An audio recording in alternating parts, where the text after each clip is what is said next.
So welcome and thank you all for joining. I'm going to do my session on how to optimize your .NET Azure App Services.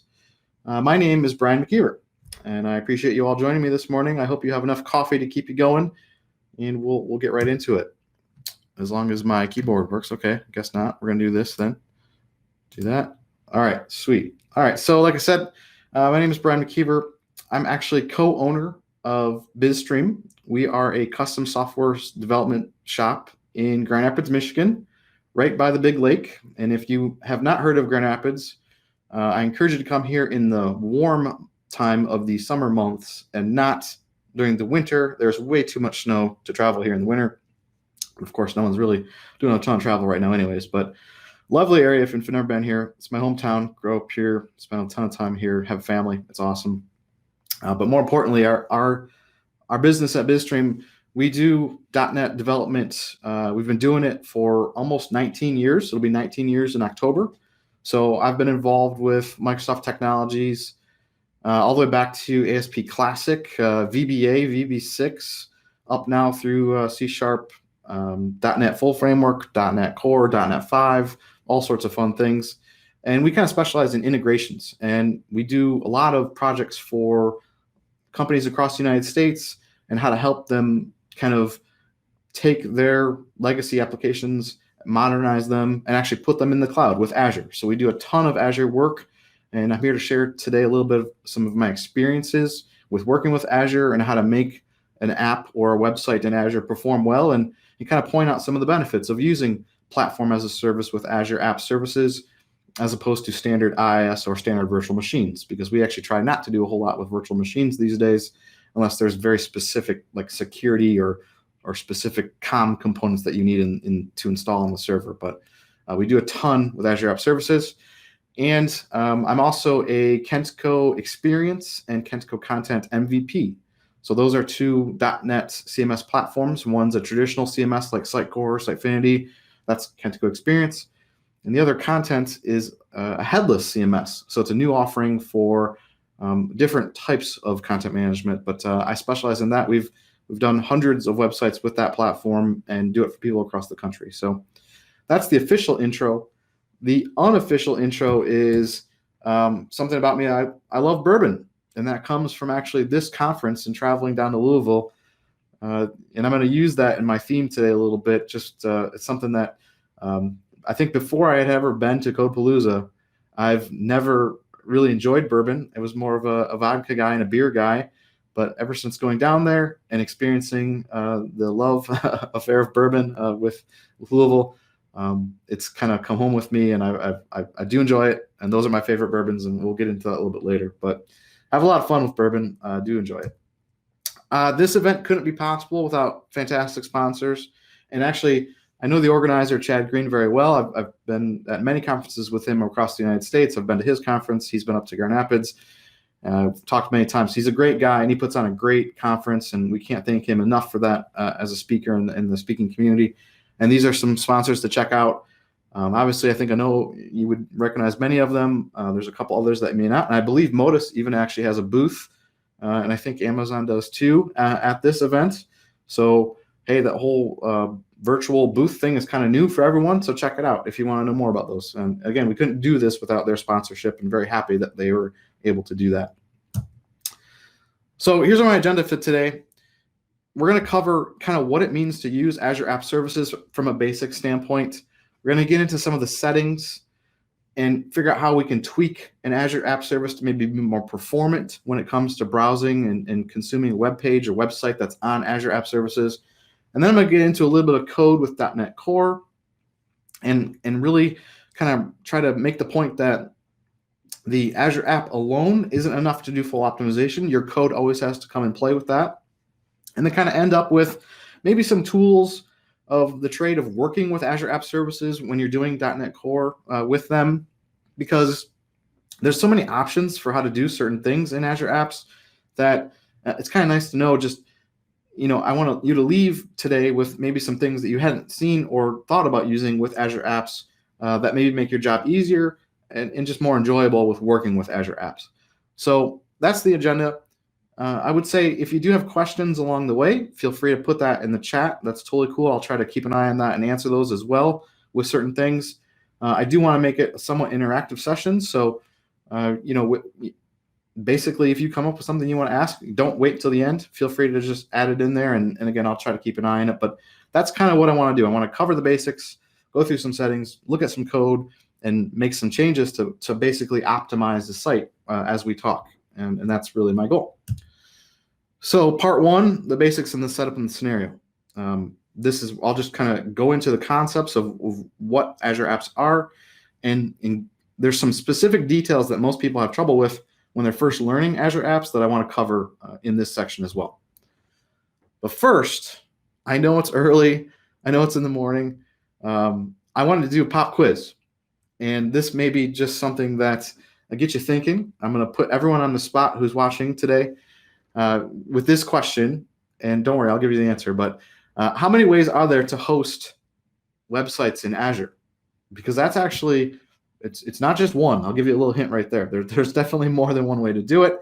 And because it may not be all that easy if you're kind of new to Azure Apps, I'm going to give you some hints. And I'm going to use bourbon to do that because, like I said, I have a new love affair with bourbon ever since coming down there. So I've got basically 4 hints in the shape of these 4 lovely bourbon bottles. And we're going to try this out. Go ahead and put it in the chat what your guess is for how many different ways there are to host a website in Azure these days. I'm going to give it a pause. 7. Okay, we've got a 7. Any other votes before I actually kind of give it away? There are hints on the bottle labels. Okay. All right, everyone's being shy. That's fine. 15. Okay, 15. Maybe. We got a 7 and a 15. Any other votes? We'll give it about 10 more seconds. Okay. Well, Andre, I'm very impressed. There are 7. You have it dead right. And usually this is not easy, but okay, so here we go.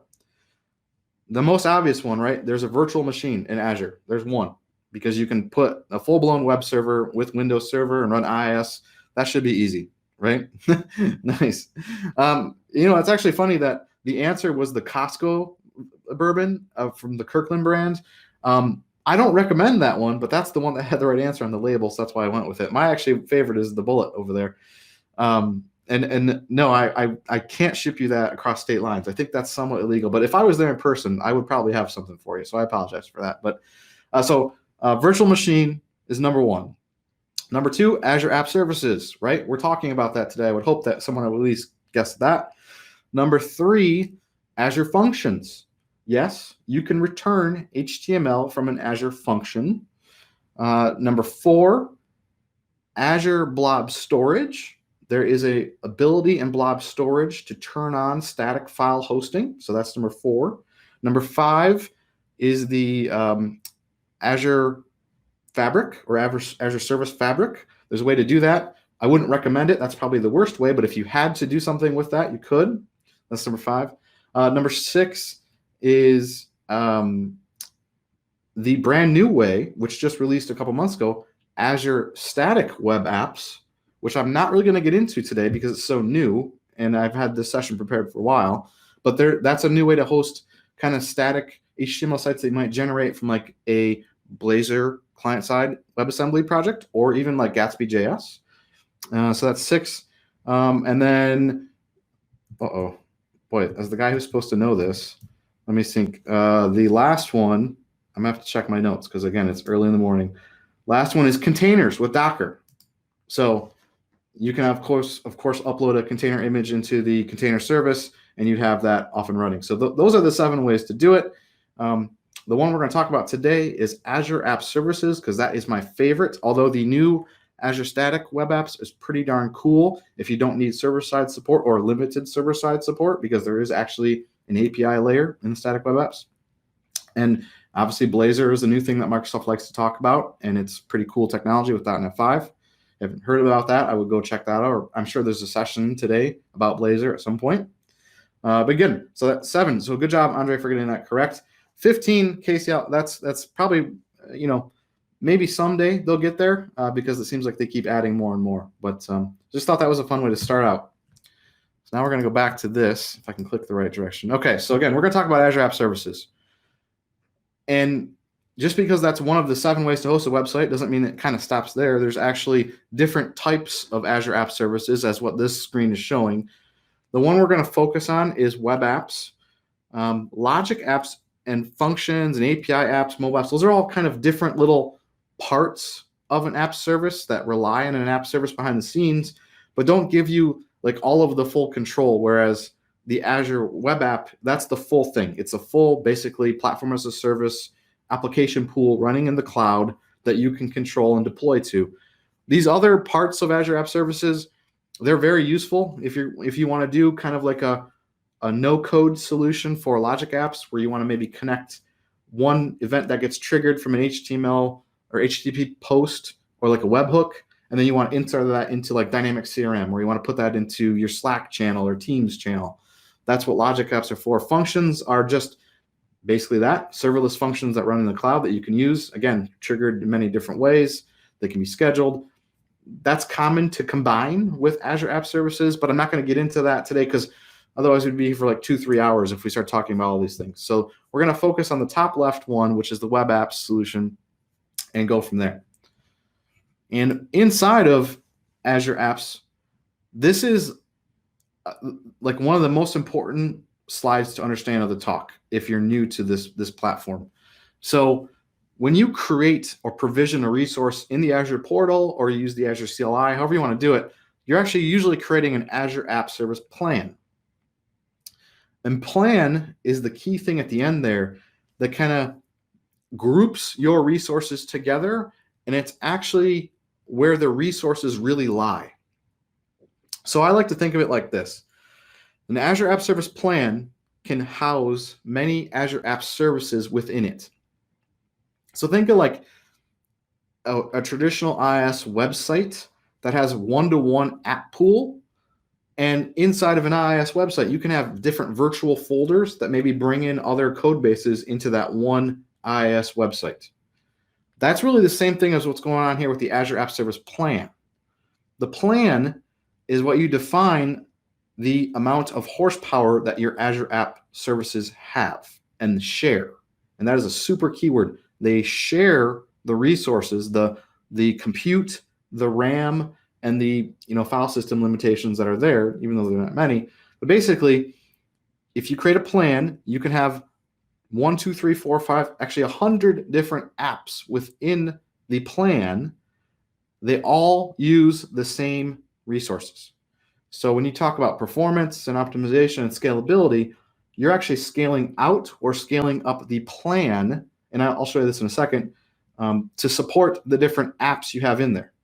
And the really cool thing is that allows you to create different apps very easily inside of a plan and get running quickly without having to think about the resources involved. Or if you start to see a slowdown because things are taking like too long and they're not running fast enough, you need to go to one spot to maybe increase all the performance of all of them in this plan. So another way to look at that is actually in the Azure portal. So this is just kind of visual representations and the icons of Azure. The CrazeStream.net is one of the Azure apps, and then I have a slot inside of an app because there's another level, but we'll get into that in a second. And actually what we might do is we might bounce out, and I'll just show that in another way, because I actually have, oops, not that one. I actually have the portal open in the Azure portal to a resource. So I'm going to go back to my dashboard really quick. And I made an Azure App Service plan for this demo and for this talk. And right now it contains one Azure app. So I'm looking at the Azure App Service because that's the easiest one to get to, and it's where you do most of your work. But if you'll notice, it's tied to an Azure App Service plan. And when you click that plan, this is the area where you would really check out, okay, what is my uses for CPU, RAM, all that kind of good stuff. And the big one of scaling up or scaling out kind of happens here. This is where your money is as well. So when you pay for an app service plan for your Azure App Service, here is how you can tell what level of performance you have, right? This is kind of key to understand. We are using a standard one for the talk today. There are many other options, but this is where it gives you your estimate for cost. And again, you basically can use other tiers. There's a free tier if you want to just get started without paying anything. And there's a dev tier for dev and test. But for most real things, you're usually a standard 1, 2, or 3, in my experience. You don't usually get to the premium unless you're a very, very high-performing website or app that has a ton of needs. So again, when you look at the app service plan, you can actually see that we've got one app and one slot inside of that plan. And when I get back to that, now I can actually see that, okay, here's my app and here's a slot. And I'll get to slots in a second, but this app is really where my code is going to get deployed. It's where my URLs are configured, all that kind of good stuff. And that gives me my running azurewebsites.net URL, okay? So I'm hoping that the plan makes sense because we'll get into why that's important here in a second. But let me go back to presentation mode. So our first level of nesting is the plan to app. Inside of every Azure app, you can have slots. And by default, you get one production slot. That is when you first create it, that is the URL that you're going to get natively out of the box when you say click to view the Azure App Service, or when you deploy code to it, it's going to fire up the production slot. There are other slots that you can create as long as you have the right tier of subscription. So standard 1, maybe even like the dev 1 or 2 has at least a limited number of slots. I don't know if the free tier does or not. I can't remember that because I really have never used the free one. But basically, slots are complete copies of all of the configuration of your site, all of the code, if there's code deployed, and all of the resources associated with it inside of one Azure app.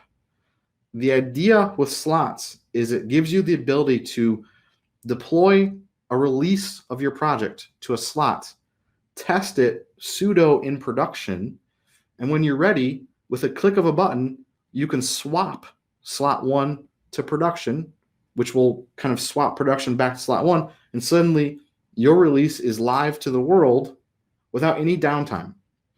And that's really cool because that's an advantage that Azure Apps have that really IIS doesn't, or other traditional .NET hosting mechanisms. They don't usually have this automatic swapping capability, and it's awesome because it allows you to really validate that your release is working of your code.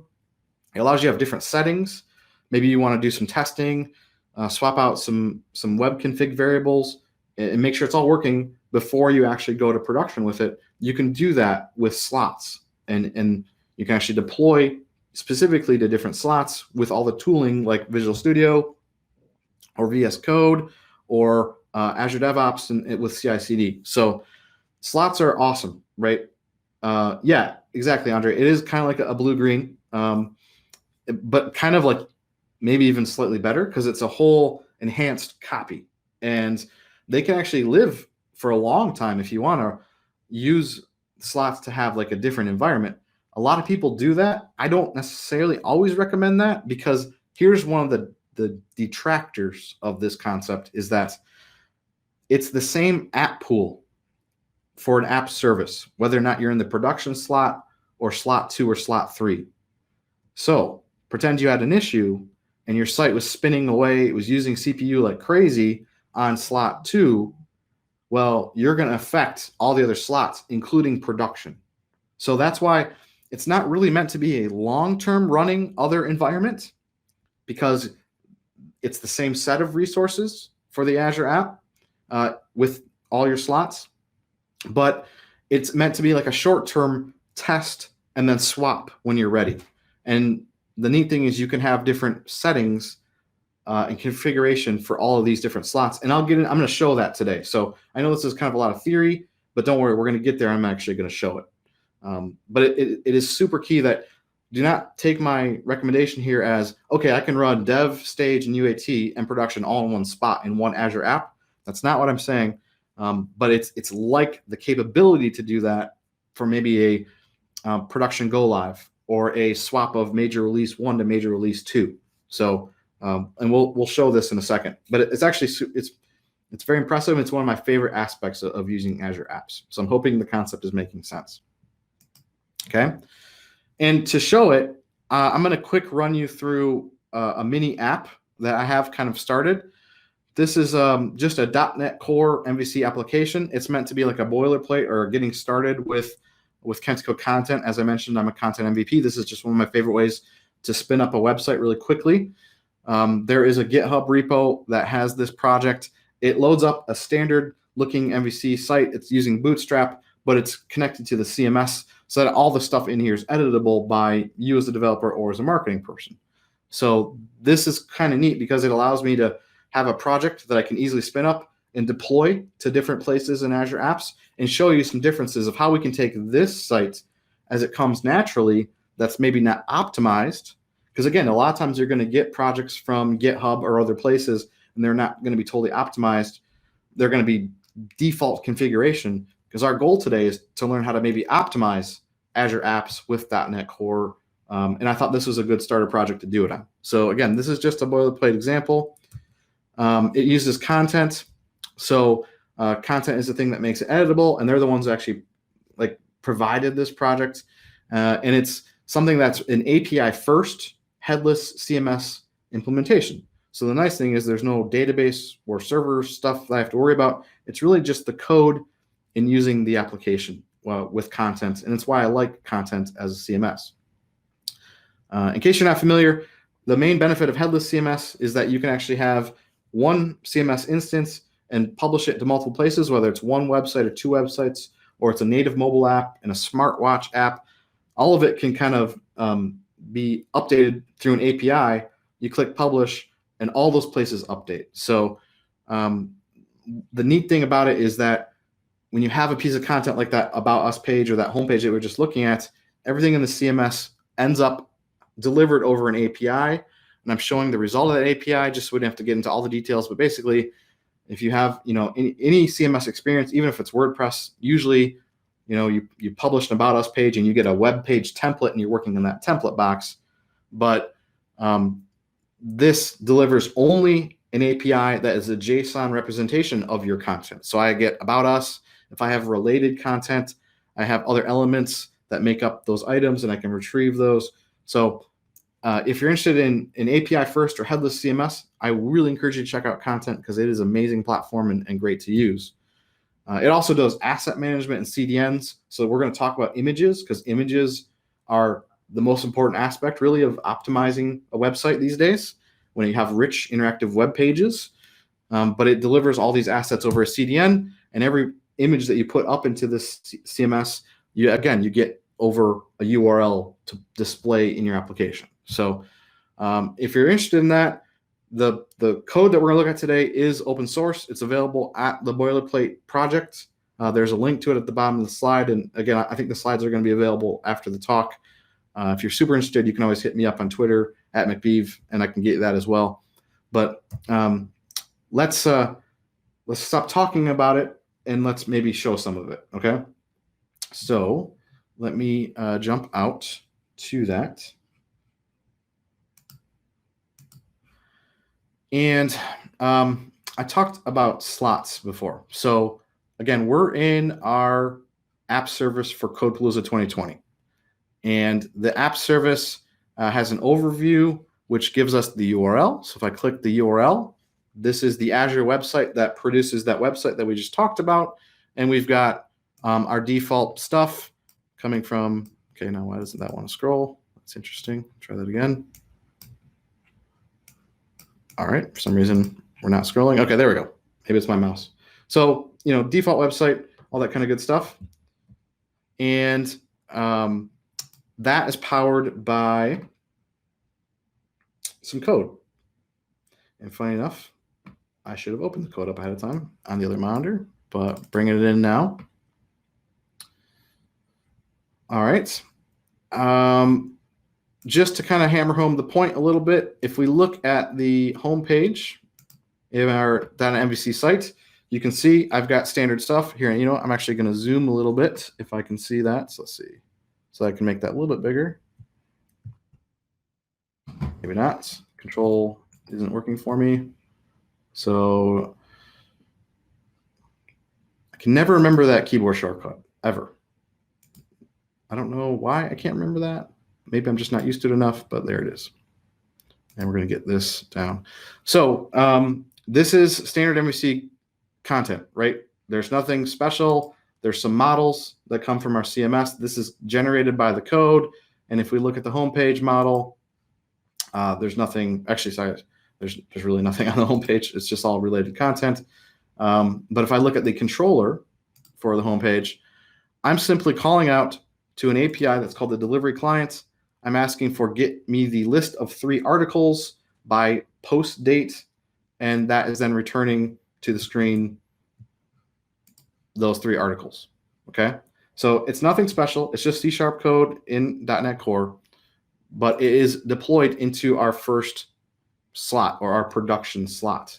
And if I go to deployment slots in the service, you can see we're hammered in that this is the green production slot.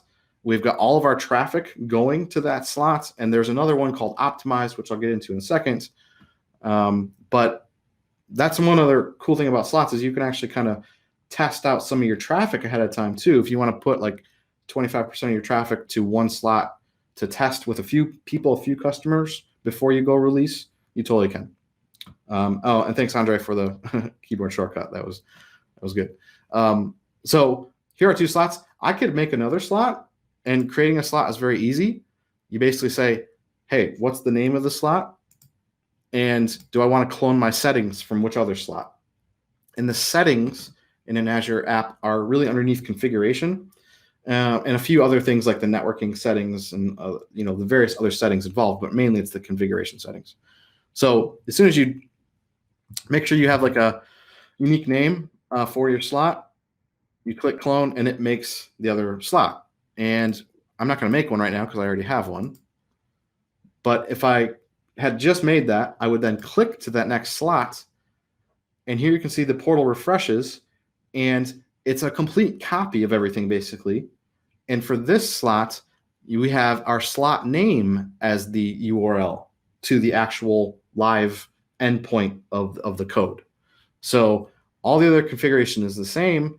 It doesn't even look that much different other than the fact that it's telling us that we're running at a slot here, and we have that different URL, and we have our different file system of code, and all of our other options are still there. We can have different domains to these slots if we want to, but I'm hoping that concept makes sense, because that's really kind of key. Is there's the main app and the slots within it, and each of them have their own settings and their own deployment target for the code and their own URL, that kind of good stuff. Okay. So the other thing is, if you're using VS Code and you're working with .NET Core and Azure, I highly recommend that you get the Azure extension for VS Code. Once you are signed in and it's loaded up with your subscription, you actually can drill down and see, here's the application that we're working in right now. And we have different slots available to us. There's that same optimized slot. And if I want to deploy this project in VS Code to that slot, I can literally just say deploy to slot and pick that, and it just works. So this is a really neat way to do it. This extension is awesome. It's kind of a must-have if you're doing a lot of this work with Azure Apps. And we'll talk a little bit more about that later. Okay. So is everybody with me? Concept of slots making sense at this point? As I fire this back up. All right. So that's kind of the basics and the setup for some small things, but let's get into the settings. Now we're going to get into the optimization part of things. All right. So in part 2, we're going to kind of focus on those different configuration settings, if we will, and that's where you get to them. The funny thing is, over the years with Azure Apps, as they've matured, they've moved around configurations and properties and settings all over the place, right? And now it's not always completely obvious that the place that matters the most is actually the general settings. It's the second tab of the interface, not application settings where you first start. But these are the settings that Now, because they're in the second tab, I don't think they get hit that much. So the first one is like the stack setting. And this comes by default when you first create an Azure App Service. It asks you, hey, what kind of thing do you want to create? Are you doing code or containers? Because you can do containers in Azure App Services. The other choices are like, do you want to run Windows or Linux? And do you want to run .NET Core, PHP, Java, or Python? So I have chosen .NET Core. It defaults to .NET Core. But if for some reason you need to fall back to the full framework of .NET full framework, like 4.8 or 4.7, you would switch to .NET. That one's pretty easy. By default, it just kind of works. I don't really ever change it that much, but just to be clear, it's over on the general settings. Not all that interesting, right? But the rest of the settings in that area are very interesting. And this is where we start to get into some of the optimization. So we're going to talk about these three settings: the platform, the HTTP version, the always on, and actually even we're going to talk probably about the last one too, the AIR affinity. Because I think a lot of developers, they log in and they see this and they go, ooh, I don't know what this stuff is, so let's just leave it alone.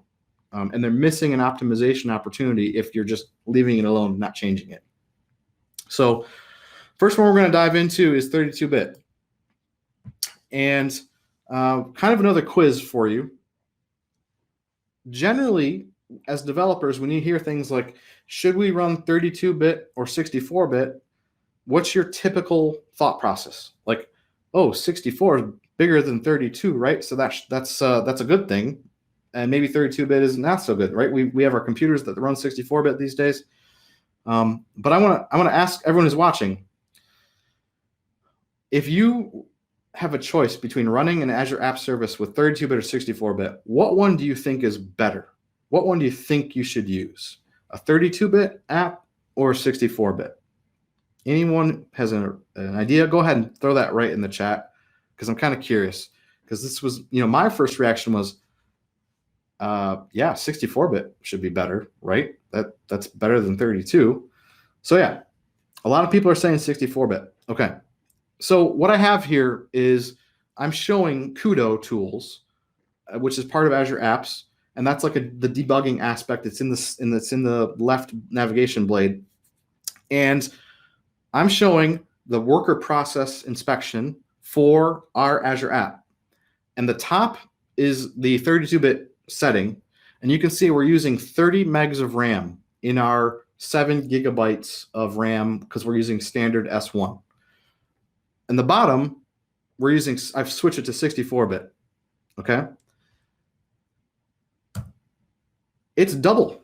We're using double the RAM for the same exact code. That's not a good thing, okay? Typically, you do not ever want to run a 64-bit Azure App Service because you're using double the instruction set for each piece of memory to access that larger memory address for everything you're doing. And you know what? Most of our code never needs that. The things that we do with deploying like an app that's a marketing site or a customer portal or an invoice grid, there's no need to use that large of an instruction set and memory to do this, because everything takes double. And if everything takes double, that means you're basically consuming a lot more resources than you need. And the recommendation, because IIS, which is really still at the end of the day, Azure App Services still use IIS behind the scenes. It's a virtual layer on top of it that you don't know about. Microsoft's handling that for us. You pretty much want to use 32-bit because it's optimized and uses less of your resources to do that. There's no reason really, unless you're doing something that has a huge record length. I'm talking tens of thousands, if not even hundreds of thousands, or a record that has hundreds of columns names and you have to show that all on one screen. It's really not useful to do that. And you're kind of killing some of your available resources for no real benefit. And honestly, you don't have to take my word for this. This is covered by Scott Hanselman, and I will tell you, I learned from this blog post. He kind of goes into that exact same explanation I just gave. So again, I'm not just trying to make this up, but really, I would recommend going with 32-bit 95 to 99% of the time for your apps in Azure. There's just no reason to use that extra memory. And if you can use 32-bit versus 64, you're saving 50%.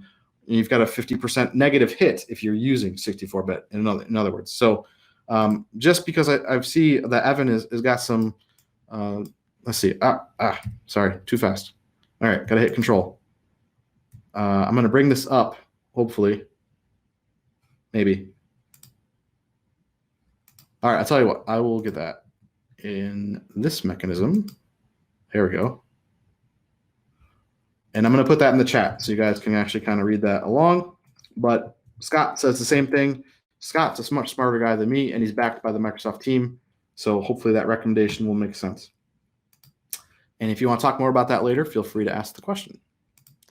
But there's the first optimization, really. It's make sure you're running in 32-bit mode for most general things in Azure apps. All right. Cool. Thanks, Evan. Next thing is HTTP 2 versus HTTP 1. So by default, this Azure App setting is going to have 1.1 enabled because it's the traditional HTTP version that's been around for years and years and years. Okay. There's an opportunity here that I will tell you pretty much, with very little work, want to be able to run in HTTP 2 because of the graphic I have kind of on the screen right now. And I'll be honest, I've done this presentation a couple times before. The last time I did it was right around Thanksgiving. And I just love these icons so much because I love Thanksgiving that I didn't want to change it for today. But basically, HTTP 1 is like asking for one dish at a time from your waiter or your wife or your mom, whoever's doing the cooking, to bringing it to you at the table. So I want to have Thanksgiving dinner. Someone give me the turkey, give me the pumpkin pie or apple. We could start that debate if you'd want to. I'm going to go pumpkin. The corn, the stuffing, the whatever else. You're one thing at a time. It's parallel and it's clear, open text for all of the requests that are made from between your browser and the web server. All right. If you can switch out to use HTTP 2, it's like asking for the entire dinner in one shot. And not only can it handle things in parallel, it's also compressed as opposed to just open text, uncompressed text across the wire. So there's a really large performance improvement if you have your app use HTTP 2, and you can do that on any server, IIS, Apache, others, Tomcat. I don't know what the other ones are besides that. And Azure has the capability to just toggle 2.0 on. The only hard part is HTTP 2 requires TLS or SSL. So you cannot do it on an unsecure connection, which is why I think Azure defaults to 1.1, just to make sure that things are working better. But there's a lot of advantages to use HTTP 2, mostly around performance. Mostly it's a toggle. The only thing you need to know is it's got to be done with SSL. And a lot of people are not in love with SSL because it takes time to go get certificates, have the IT team do it, or yourself. You got to register things on GoDaddy or other places, and there's not really a great easy way to do it. However, I'm here to tell you that there are two awesome ways to get free SSL with Azure App Services. One of them is called Let's Encrypt. And so Andre's asking the question, does Azure not provide TLS by default? Actually, it does. That's the second one. I'm going to get to that in a second. A year ago, it didn't for your custom domains. It does provide SSL and TLS by default for your Azure Websites.net domain that we saw earlier. That happens every time automatically. But most of the time, you want to put a custom domain like bizstream.com or Microsoft.com on top of the Azure app. And the minute you go custom domain, by default, it's not going to give you SSL certs. You have to configure some things, okay? Let's Encrypt is one of the first choices I did this with, which is why it's still here. This is a great extension. Not only is it useful for Azure App Services, it's also really good for IIS. So if you have a server that's on-premise or even a virtual machine, using Let's Encrypt basically gives you the ability to get free renewing SSL certs with not a ton of work. So in Azure, there's an extension that you can add called the Let's Encrypt extension. And I'm showing the graphic here. You add in the extension to your Azure App Service, and you configure basically 4 or 5 things, and you can get free SSL for that Azure App Service. And I will tell you this, there's definitely some work to do this. There's a nice walkthrough on how to do it here in this link. And this is a good option for everyone to know about in terms of Let's Encrypt is a great project, and you can use it everywhere. But now there's kind of even a better option that they added recently in Azure Apps called an Azure App Certificate. And I'm going to get to that in a second, but just to wrap up the fact that the HTTP2 thing is really important. Actually, you know what? I'm going to do it kind of reverse. Let me quick show you we're going to stay on the certificate topic for a second, and I want to show you that how easy that is to do. So now they've added a new blade configuration option. Where is it? TLS. So I do not have a custom domain yet, but you know what? Let me swap out to another resource that does, because that will actually make more sense. Well, that might take some time. Basically, in here, once you add in a TLS binding, which is kind of just this button click, and you say, all right, here's my custom domain. And I'm going off script a little bit, but you basically choose the app certificate that it generates for you, and it's over here in public certificates. No, not public certificates. They moved it on me.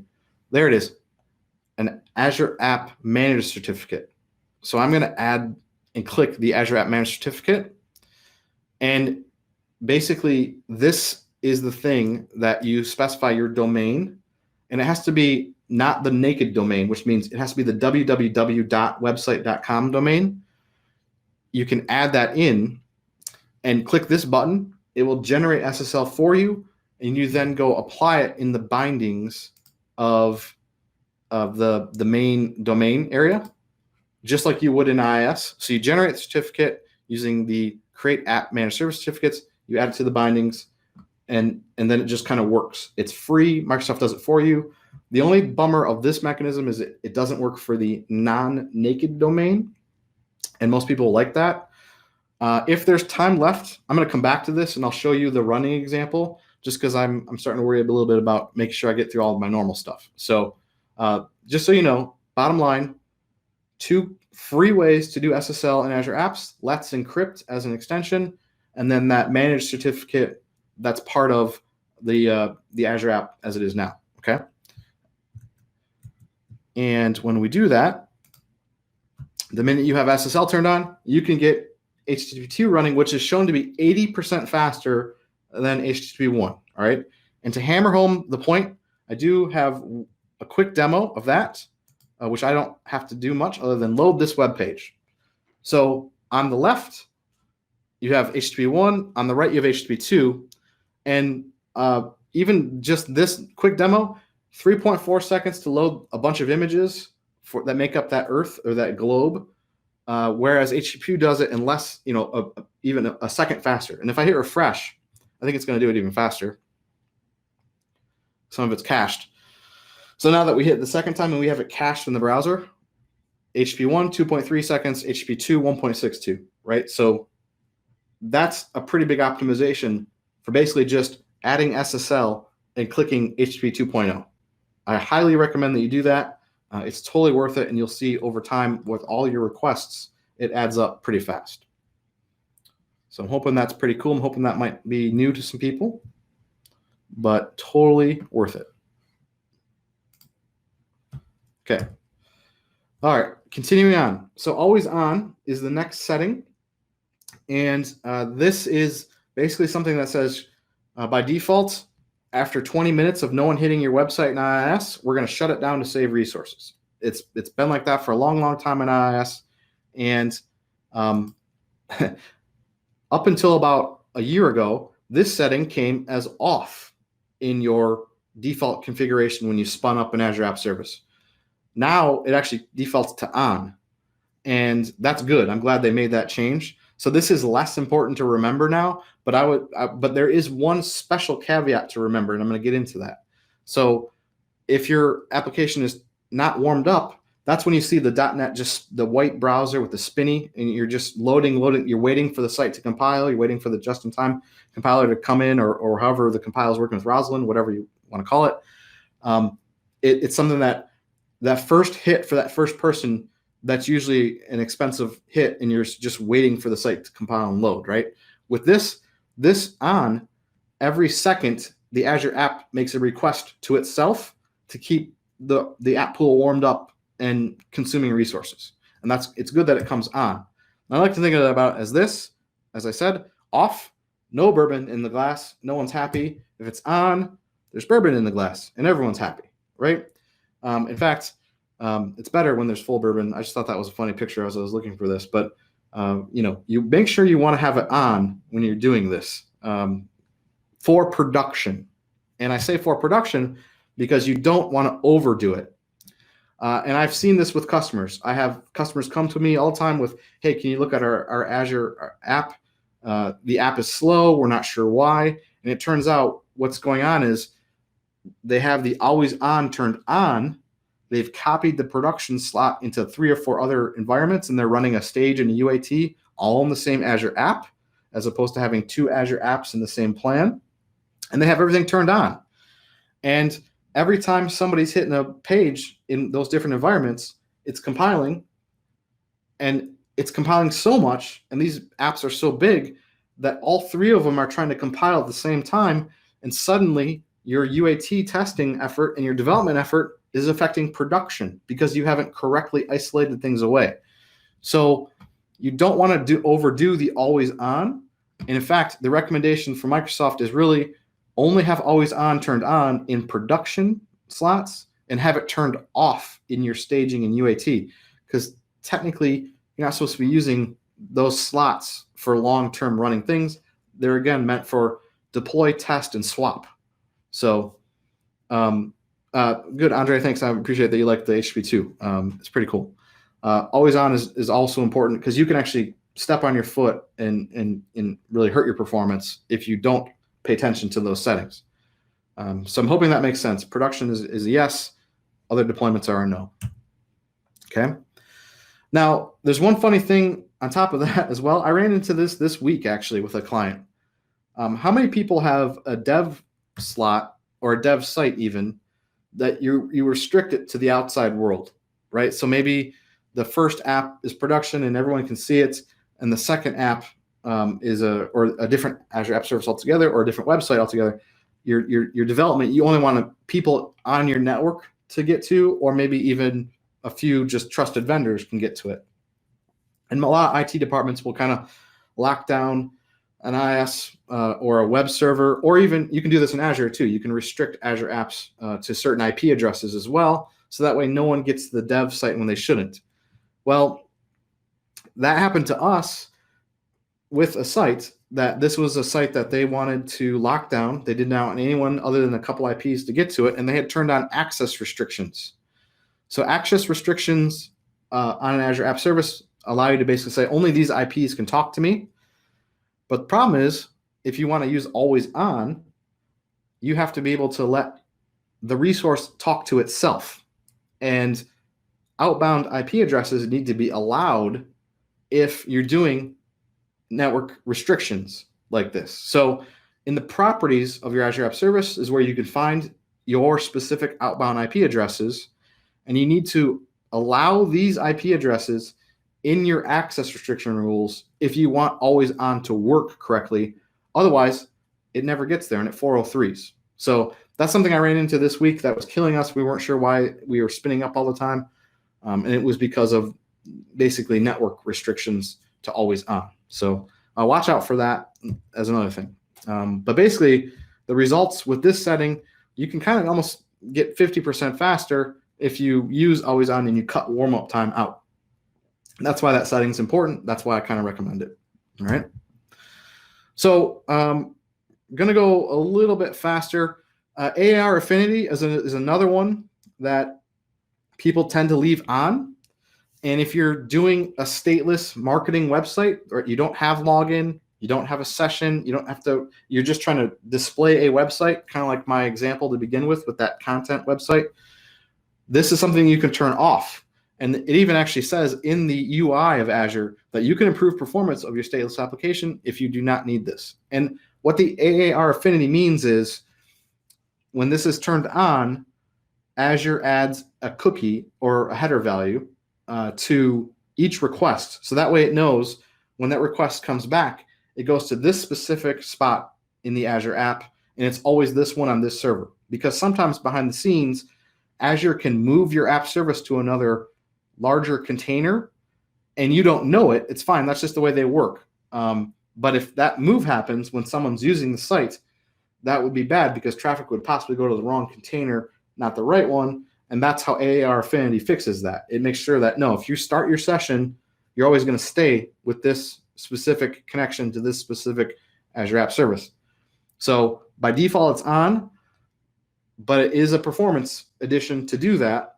So again, if you're doing a plain marketing website, you don't need state, you don't need session, turn this off and you'll get a little bit of a performance boost. It's not huge, but just a little. The other thing is you don't really want to run with remote debugging turned on. You want to run with it off, but sometimes you can turn that on to troubleshoot. Just remember, you should kind of keep an eye on making sure that's off in production because that has a performance impact as well. And speaking of production, this is another kind of tip for configuring your Azure app.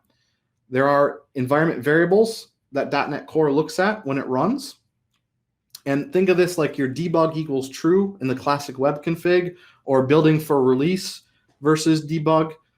This configuration makes sure that you're kind of always running in a production environment. So it affects the code of your MVC core site. And we're going to start now moving away from settings and a little bit more into code things. But anytime you see the is development, that's looking for, are you running in debug or is it production? And you can have your application change behavior if those two things are swapped out.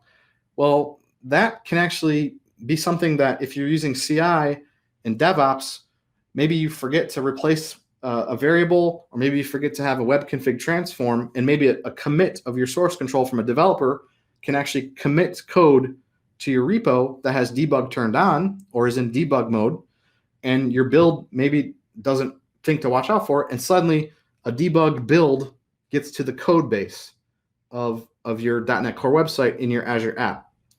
Well, this environment variable inside of application settings will override what's in the web config or the app settings of your .NET Core app and make sure that you're always running in production. So this is an environment variable that I recommend setting. And actually, so Andre, this one overrides the file in app settings.json. That's why it's pretty cool, because you can kind of not have to worry about what if a settings file doesn't get uploaded the right way, or what if it happens the wrong way. This setting overrides what's in the file as long as you configure it in the Azure app. And it's really cool to do it this way. And I'll show that in a second. And actually, it's actually kind of right here. And another one along those lines.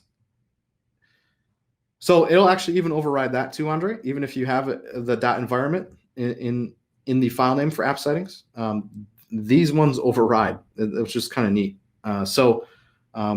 In the app settings, there's another spot for other variables. This is like, I think it's like the override of the environment specific stuff is more important than the config itself.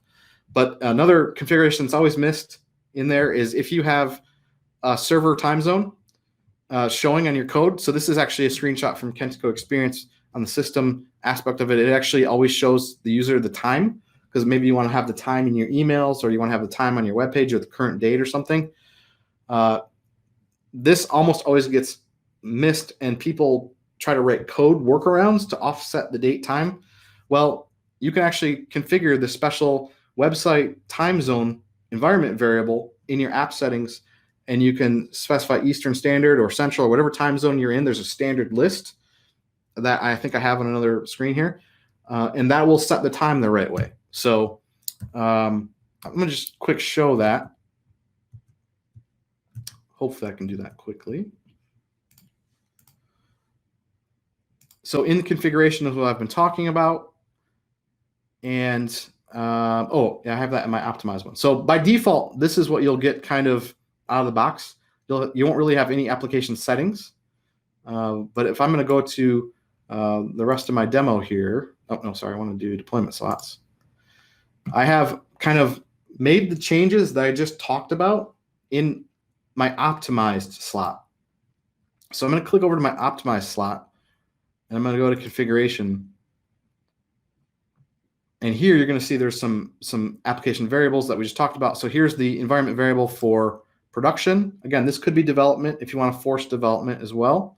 And here's the Eastern Standard Time Zone for that. Same thing is true with connection strings. You can actually put a connection string here, and it will override what's in the file. So that's pretty cool if you're working with a lot of different databases. And just to, again, show some other things, I'm running .NET. Ooh, that should actually be .NET Core. Sorry. And I have HTTP2. I have always on turned on, and I have AR Affinity turned off. So hopefully this doesn't break things. I'm actually surprised that that actually went to .NET. But I'm going to update my settings. And just to make sure things still work, what I'm going to do is go to that URL.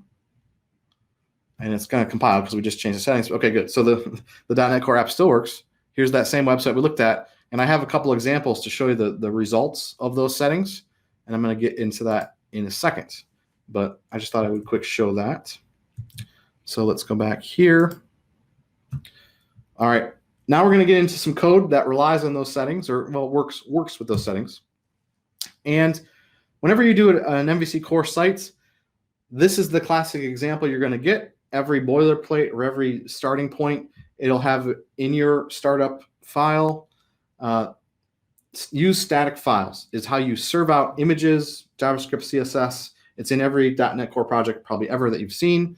And I'm hoping you have some experience with that because I don't want to get into explaining all of .NET Core, but this is kind of in the middleware or the pipeline, the startup of your app. That's the thing that allows you to serve out those client-side files, right? And when I see that line of code, I'm always like, oh man, yeah, that'll make it work, but it's not optimized. That has no options. It has no parameters. It's got nothing. So just because it works doesn't mean you shouldn't think about optimizing it, as that's what our session is today. We've got the ability to add compression. So here's some lines that you would add into that to add gzip compression. Even though by default, most of the things out of Azure are gzip compressed, when you're serving your static files, they're not unless you add this configuration into your .NET code. And more importantly, SVGs are not statically compressed by default in Azure. So we're actually adding some more capabilities in there.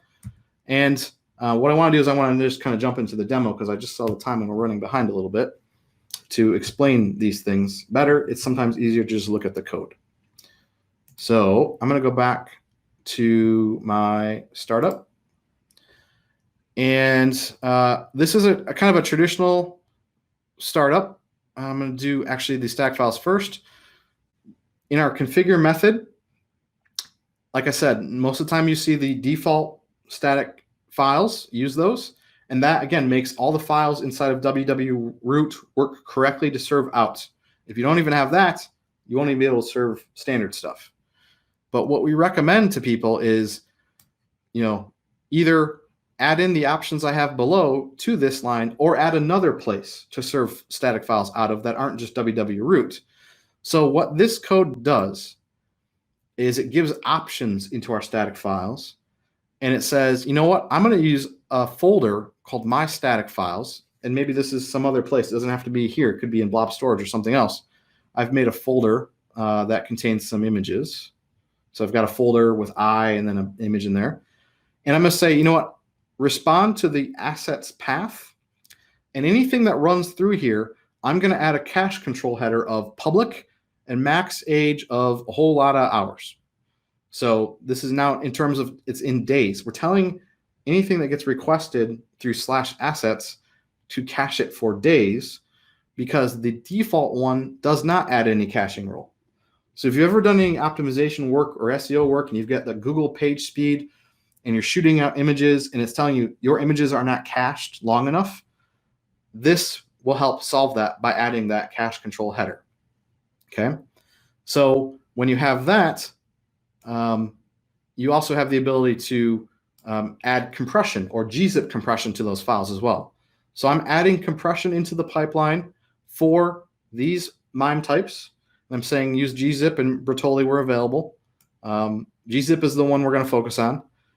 And I'm actually saying make sure that the results are compressed before serving them out as a static file. So the order of this code matters in your startup.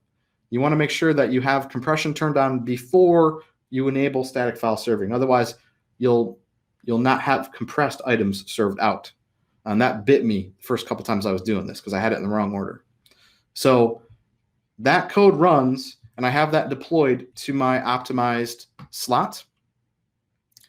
And remember, here's the standard slot. Here's the optimized slot because I'm running at the URL of -optimized.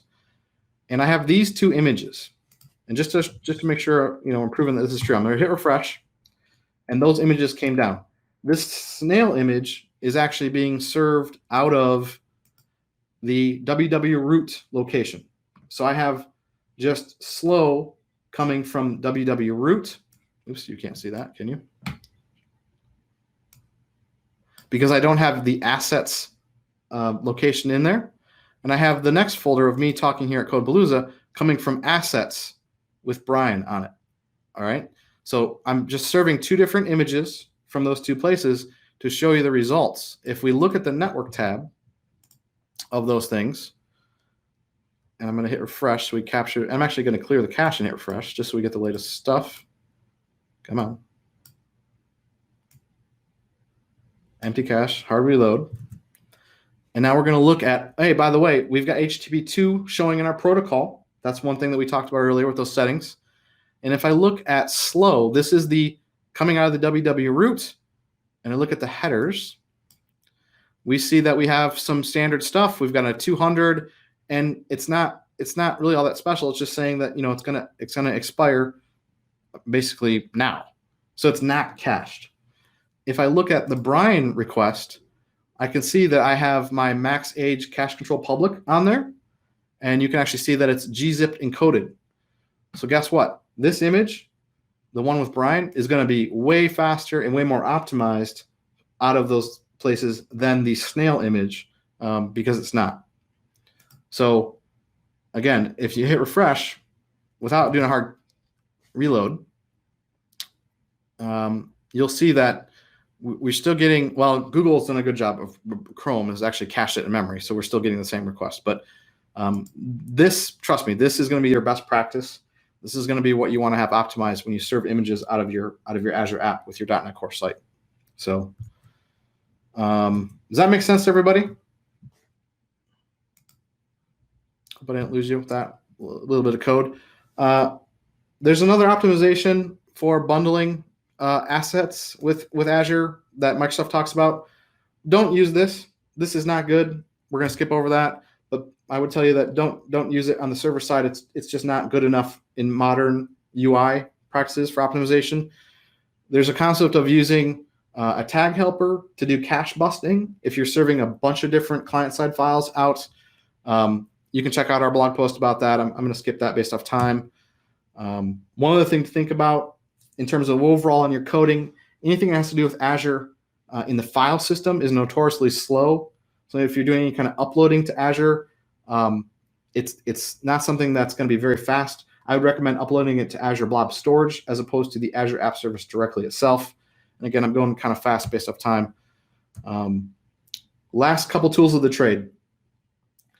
There's a time limit for requests running in Azure, 230 seconds. If you have something that has to do like a background job or something, that isn't going to finish if it takes longer than 230 seconds. So check out Hangfire. It's a really cool way to do long-running jobs working with Azure Apps. It just kind of works to do like a fire and forget task. Really good tool. There's actually another way that .NET Core 3.0 introduced called a hosted service. This is even easier to start with. And again, it will do a background job to free up those resources so that your whole website doesn't block if you're doing a long operation. You're going to do it in asynchronous job, and it's a good way to do it. There's another example of the full, like here's an actual starting an async task. And I have a link to the place, Andrew Locke's blog for this, because again, he's much smarter than me about this concept. It's just something that, you don't want to run long things in your app, otherwise it'll slow it down. It won't be optimized.